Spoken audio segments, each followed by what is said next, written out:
Continuamos nuestro estudio hoy en el capítulo 19 de los Hechos de los Apóstoles. Y en nuestro programa anterior estábamos hablando del apóstol Pablo y su ministerio en Éfeso. Por 2 años, dijimos, el Evangelio se proclamó en Éfeso a fin de que todo el mundo lo pudiese escuchar en la provincia de Asia. Y creemos que las 7 iglesias de Asia Menor debieron su existencia a la predicación del apóstol Pablo en este lugar. Y dijimos que podemos afirmar con certeza que fue aquí donde Pablo tuvo su ministerio más grande de toda su vida tan admirable. Leyendo ahora el versículo 11 de este capítulo 19 de los Hechos, dice, y hacía Dios milagros extraordinarios por mano de Pablo.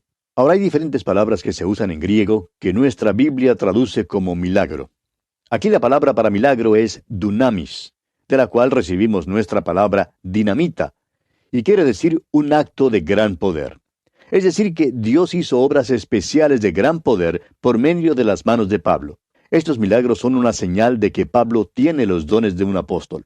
Éfeso era un gran centro de religión, posiblemente más importante que Atenas o cualquier otro lugar de aquel entonces. El gran templo de Diana estaba allí, y la adoración relacionada con ella era satánica en todos sus aspectos. Cuando estudiemos la epístola a los Efesios, discutiremos en más detalle el carácter de la ciudad de Éfeso y la clase de adoración satánica que se desarrollaba allí. Y hablaremos en cuanto a la adoración en el templo de Diana. Ahora, para poder enfrentar esa clase de oposición, Dios le dio a Pablo algunos poderes especiales. Leamos el versículo 12 de este capítulo 19 de los Hechos. De tal manera que aún se llevaban a los enfermos los paños o delantales de su cuerpo, y las enfermedades se iban de ellos, y los espíritus malos salían. Vamos a hacer una pausa aquí por un momento para explicar esto. ¿Qué eran estos pañuelos y delantales que se mencionan aquí? Bueno, en verdad podríamos llamarlos trapos o paños para el sudor. Pablo usaba estos en su trabajo. Recuerde usted que él hacía tiendas y que este era un clima cálido. Mientras trabajaba, de seguro que Pablo sudaba y es probable que su sudor se vertía sobre las tiendas que hacía. Pues entonces Pablo tomaba estos trapos, estos paños y delantales, y quitaba el sudor que caía y probablemente también se quitaba el sudor de la frente. La gente entonces venía y recogía estos trapos sucios con el sudor de Pablo y era sanada de sus enfermedades. En esa región cundían las religiones de misterio. En algunas de ellas usaban vestidos blancos y ponían énfasis sobre el hecho de que todo tenía que ser muy limpio y blanco. Pero al sanar a muchos así de esta manera, parece que Dios estaba reprendiendo esta clase de cosas. Dios usó estos trapos sucios de sudor para sanar a los enfermos. Y esto revela el poder especial que le fue dado al apóstol Pablo. Ahora que sepamos, este es el único incidente de este tipo que jamás haya ocurrido. Y esto incluye los tiempos nuestros en que vivimos. Es casi blasfemo, amigo oyente, que alguien diga que tiene el poder de enviarle a uno un pequeño pañuelo y que ese pañuelo tenga algún poder especial. Estos paños mencionados aquí no eran lo que llamaríamos pañuelos hoy en día. Eran trapos sucios de sudor. Dios los utilizó para reprender a las religiones paganas de aquel entonces. Los enfermos eran sanados y los espíritus malos salían de los que padecían estas cosas cuando recogían estos trapos sucios de sudor. Bien, continuemos ahora con el versículo 13. Pero algunos de los judíos, exorcistas ambulantes, intentaron invocar el nombre del Señor Jesús sobre los que tenían espíritus malos, diciendo, «Os conjuro por Jesús, el que predica Pablo». Cuando vieron lo que Pablo hacía, trataron de duplicarlo. Y note usted ahora lo que ocurre aquí en los versículos 14 y 15. Había 7 hijos de un tal Esceva, judío, jefe de los sacerdotes, que hacían esto. Pero respondiendo el espíritu malo dijo, «A Jesús conozco y sé quién es Pablo, pero vosotros, ¿quiénes sois?» Fíjese que estos eran hijos de un sacerdote, o sea que hasta los sacerdotes se habían metido en esta clase de cosas. La palabra griega aquí para conozco es ginosko, y no implica un conocimiento por la fe, simplemente significa que el espíritu malo sabía quién era Jesús. Ahora el versículo 16 dice, «Y el hombre en quien estaba el espíritu malo, saltando sobre ellos y dominándolos, pudo más que ellos, de tal manera que huyeron de aquella casa desnudos y heridos». El esfuerzo de los hijos de Esceva por tratar de duplicar los milagros de Pablo fracasó, y causó humillación y daño, y al parecer les dio pena. Leamos el versículo 17 ahora. «Y esto fue notorio a todos los que habitaban en Éfeso, así judíos como griegos, y tuvieron temor todos ellos, y era magnificado el nombre del Señor Jesús. Se puede ver con toda claridad el resultado de esto. El nombre del Señor Jesús se divulgó a través de toda esa ciudad pagana. Éfeso era una gran ciudad y dice aquí que todos tuvieron temor. Los milagros que Pablo y los otros apóstoles hacían no eran como los milagros que se cuentan hoy en día. ¿Quiénes fueron los que se quedaron conmovidos por estas cosas? Hay historias de milagros que tienen lugar en nuestras grandes ciudades, pero no hacen ningún efecto, ni ninguna impresión sobre sus habitantes paganos. En Éfeso, el nombre del Señor Jesús fue magnificado. Continuemos ahora con los versículos 18 y 19 de este capítulo 19 de los Hechos. Y muchos de los que habían creído venían, confesando y dando cuenta de sus hechos. Asimismo, muchos de los que habían practicado la magia trajeron los libros y los quemaron delante de todos, y hecha la cuenta de su precio, hallaron que era 50,000 piezas de plata. Eso tendría un valor hoy en día de unos $8,000. Es así que era una verdadera fogata, una fogata de $8,000, amigo oyente. Y eso fue lo que ocurrió en Éfeso. Sigamos adelante con los versículos 20 al 22 de este capítulo 19 de los Hechos. Así crecía y prevalecía poderosamente la palabra del Señor. Pasadas estas cosas, Pablo se propuso en espíritu ir a Jerusalén, después de recorrer Macedonia y Acaya, diciendo, después que haya estado allí, me será necesario ver también a Roma. Y enviando a Macedonia a 2 de los que le ayudaban, Timoteo y Erasto, él se quedó por algún tiempo en Asia. Después de pasar por estas experiencias, las que el doctor Lucas nos ha relatado hasta aquí, al parecer, Pablo pensaba ir a Roma en este viaje misionero. Lo interesante es que por fin se fue a Roma, pero no de la manera en que había pensado. Fue durante este tiempo que Pablo escribió su primera carta a los Corintios, y parece que Timoteo y Erasto llevaron esta carta para entregarla allí. Aunque estaba dirigida a los Corintios, la carta alcanzó también a muchos de Macedonia, inclusive a los de Filipos y de Tesalónica, y también las iglesias en Acaya, entre ellas las de Atenas y Corinto.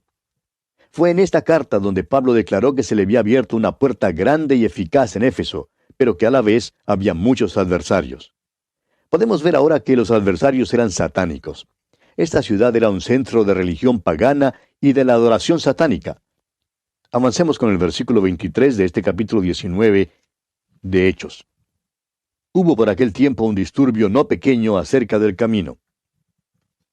En aquel entonces, las iglesias no tenían nombres así como los que tienen hoy en día. A los creyentes se les llamó cristianos por primera vez en Antioquía, pero el cristianismo simplemente se conocía como el camino. Por cierto que era un nuevo camino. El camino era el Señor Jesús, como dice él mismo allá en el capítulo 14 del Evangelio según San Juan, versículo 6. Dice Jesús, yo soy el camino, y la verdad, y la vida. Nadie viene al Padre sino por mí. Continuemos ahora con el versículo 24 de este capítulo 19 de Hechos. Porque un platero llamado Demetrio, que hacía de plata templecitos de Diana, daba no poca ganancia a los artífices. El templo de Diana era un gran templo pagano, y a su alrededor estaba el centro comercial. Era el centro bancario de aquel entonces, pero también era el centro de pecado. La inmoralidad crasa cundía en todo su alrededor. En verdad, la religión es capaz de rebajarse a un nivel más bajo que cualquier otra cosa. Aquel templo era una de las 7 maravillas del mundo antiguo. Fue el templo griego más grande que jamás se había construido. Era sumamente hermoso, con sus bellas talladuras, pero la imagen de Diana era espantosa. No era la Diana elegante y graciosa de los griegos, sino más bien la Diana oriental, una Diana imperfecta con muchos senos. Vendían pues templecillos de Diana, negocio que resultó de mucha ganancia para algunos. Y el ministerio de Pablo estorbaba la venta de estos templecillos y de muchas otras reliquias religiosas que producían grandes entradas. Este platero llamado Demetrio reunió entonces a todos los artífices que elaboraban estos templecillos de Diana. Y dice aquí en los versículos 25 al 27, a los cuales, reunidos con los obreros del mismo oficio, dijo, varones, sabéis que de este oficio tenemos nuestra riqueza. Pero veis y oís que este Pablo, no solamente en Éfeso, sino en casi toda Asia, ha apartado a muchas gentes con persuasión, diciendo que no son dioses los que se hacen con las manos. Y no solamente hay peligro de que este nuestro negocio venga a desacreditarse, sino también que el templo de la gran diosa Diana sea estimado en nada y comience a ser destruida la majestad de aquella a quien venera toda Asia y el mundo entero. Se puede ver que la causa de este alboroto de los plateros encabezados por Demetrio era su temor de perder su sustento diario. Por profesión hacían templecillos y los vendían, ganando así mucho dinero. Mucha gente venía de muchas partes al templo de Diana en Éfeso, siendo que era una de las 7 maravillas del mundo antiguo. Por tanto, estos hombres se enriquecieron mucho al vender estas miniaturas del templo y muchas otras reliquias religiosas. Amigo oyente, repetimos que no se puede pisarle el dinero a un hombre sin oírle decir un ay, ay, ay. La adoración de Diana se había extendido por toda Asia. Éfeso era un centro de comercio, de religión y de adoración. Era un centro tanto para los orientales como para los occidentales. Un lugar donde se unía el oriente con el occidente. Y tememos que de Éfeso saliera lo peor de ambos. Leamos ahora el versículo 28 de este capítulo 19 de los Hechos. Cuando oyeron estas cosas, se llenaron de ira y gritaron diciendo, «Grande es Diana de los Efesios». Sacaron muchos carteles y salieron por la ciudad llevando sus carteles y gritando, «Grande es Diana de los Efesios». Prosigamos con los versículos 29 y 30. Y la ciudad se llenó de confusión, y a una se lanzaron al teatro, arrebatando a Gayo y Aristarco, macedonios, compañeros de Pablo. Y queriendo Pablo salir al pueblo, los discípulos no le dejaron. Claro que Pablo habría sido atropellado, quizá lo habría matado. Pablo ya había pasado por una experiencia similar como esta en el país de Galacia, en Listra. Ahora el versículo 31 dice, también algunas de las autoridades de Asia, que eran sus amigos, le enviaron recado rogándole que no se presentase en el teatro. Había algunos hombres prominentes en aquella región. Muchos de estos se habían convertido a Cristo y le aconsejaron a Pablo que no se involucrara con esta multitud. Le dijeron que sería una tontería y que no serviría de ningún bien que él se presentara en el teatro. Avancemos ahora con los versículos 32 al 34 de este capítulo 19 de los Hechos de los Apóstoles. Unos, pues, gritaban una cosa y otros otra, porque la concurrencia estaba confusa y los más no sabían por qué se habían reunido. Y sacaron de entre la multitud a Alejandro, empujándole los judíos. Entonces Alejandro, pedido silencio con la mano, quería hablar en su defensa ante el pueblo. Pero cuando le conocieron que era judío, todos a una voz gritaron casi por 2 horas, «Grande es Diana de los Efesios». Esta era una multitud típica. Muchos ni siquiera sabían por qué se habían reunido. Sin embargo, fíjese usted que no le otorgaron libertad de palabra a nadie. No permitieron que Alejandro hablara. Solo querían que él les ayudara a gritar así, «Grande es Diana de los Efesios». Ahora los versículos 35 y 36 dicen, «Entonces el escribano, cuando había apaciguado a la multitud, dijo, varones efesios, ¿y quién es el hombre que no sabe que la ciudad de los Efesios es guardiana del templo de la gran diosa Diana y de la imagen venida de Júpiter? Puesto que esto no puede contradecirse, es necesario que os apaciguéis y que nada hagáis precipitadamente». Este escribano les dijo que le estaban dando demasiada importancia a todo esto. Les dijo que miraran a aquel gran templo y a la gran diosa Diana. Eran grandiosos y muy populares. Dijo que nada les sucedería. No había nada que se pudiera decir contra ellos. Ahora, ¿no es interesante que todo esto se ha quedado en ruinas ahora por más de 2000 años? Continuemos con los versículos 37 y 38 de este capítulo 19 de los Hechos. Porque habéis traído a estos hombres sin ser sacrílegos ni blasfemadores de vuestra diosa, que si Demetrio y los artífices que están con él tienen pleito contra alguno, audiencias se conceden y procónsules hay. Acúsense los unos a los otros. Está diciendo que si quieren entablar un pleito contra estos hombres, el tribunal está abierto. Si quieren lanzar una acusación legal, les es posible lanzarla. No tienen que preocuparse por la adoración de Diana. Y los versículos 39 al 41 dicen, «Y si demandáis alguna otra cosa, en legítima asamblea se puede decidir. Porque peligro hay de que seamos acusados de sedición por esto de hoy, no habiendo ninguna causa por la cual podamos dar razón de este concurso». Y habiendo dicho esto, despidió la asamblea. Les dijo que si tenían algún pleito que entablar, debían sentarse para tener una reunión ordenada. Les dijo que debían bajar esos carteles y dejar de gritar. En verdad, estaban bajo peligro de ser llamados por el imperio para dar cuenta del alboroto. Despidió, pues, este hombre, este escribano, a la multitud, y todos regresaron a casa. El ministerio de Pablo en Éfeso llega así a su fin aquí. Vemos luego que Pablo sale de Éfeso y se vuelve a Macedonia. Y así concluimos nuestro estudio del capítulo 19 de los Hechos. Y pasamos ahora al capítulo 20. Y en este capítulo tenemos la continuación del tercer viaje misionero de Pablo. Leamos los primeros 2 versículos de este capítulo 20 de los Hechos. Después que cesó el alboroto, llamó Pablo a los discípulos, y habiéndolos exhortado y abrazado, se despidió y salió para ir a Macedonia. Y después de recorrer aquellas regiones y de exhortarles con abundancia de palabras, llegó a Grecia. Esto quiere decir que Pablo visitó nuevamente Atenas y a Corinto. Continuemos con los versículos 3 y 4. Después de haber estado allí 3 meses, y siéndole puestas acechanzas por los judíos para cuando se embarcase para Siria, tomó la decisión de volver por Macedonia. Y le acompañaron hasta Asia Sópater de Berea, Aristarco y Segundo de Tesalónica, Gallo de Derbe y Timoteo, y de Asia, Tíquico y Trófimo. Todos estos son creyentes que se habían convertido a Cristo bajo el ministerio de Pablo. Y ahora él tiene una verdadera delegación. Estos hombres a su vez han llegado a ser misioneros. Y el versículo 5 nos dice, estos, habiéndose adelantado, nos esperaron en Troas. El doctor Lucas todavía estaba con Pablo mientras los otros prosiguieron hasta Troas.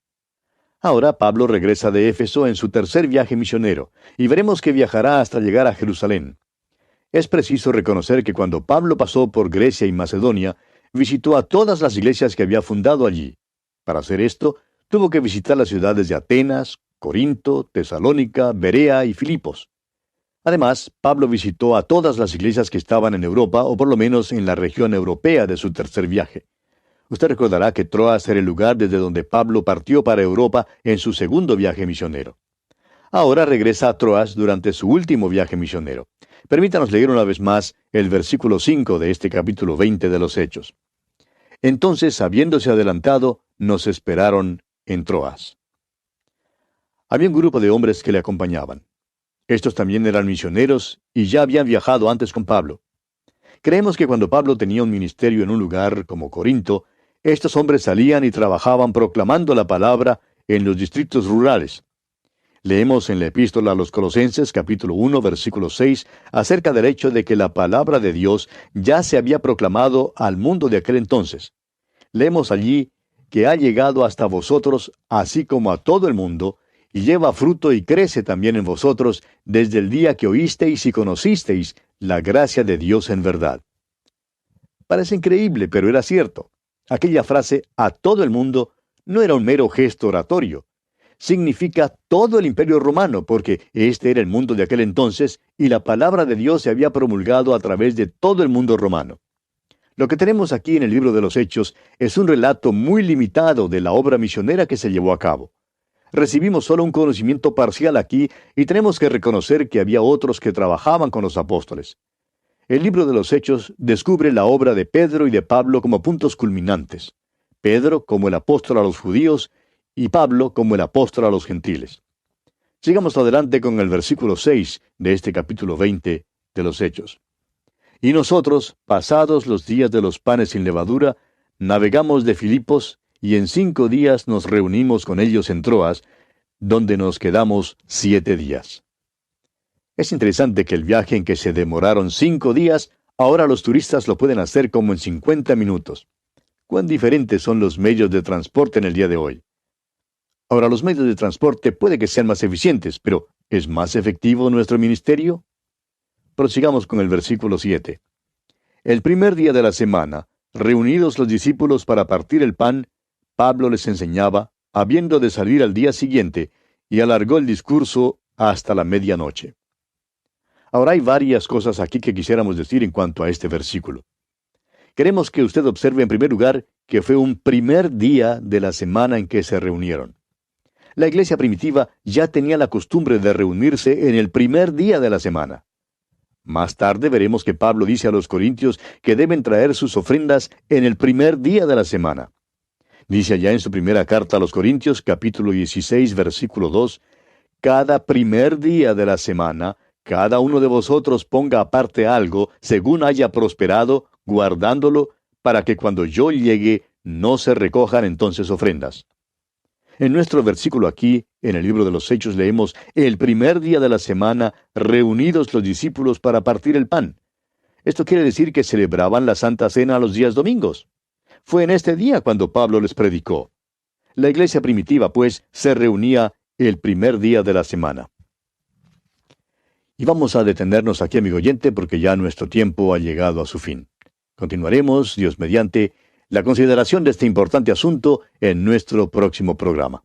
Mientras tanto, que Dios le bendiga ricamente.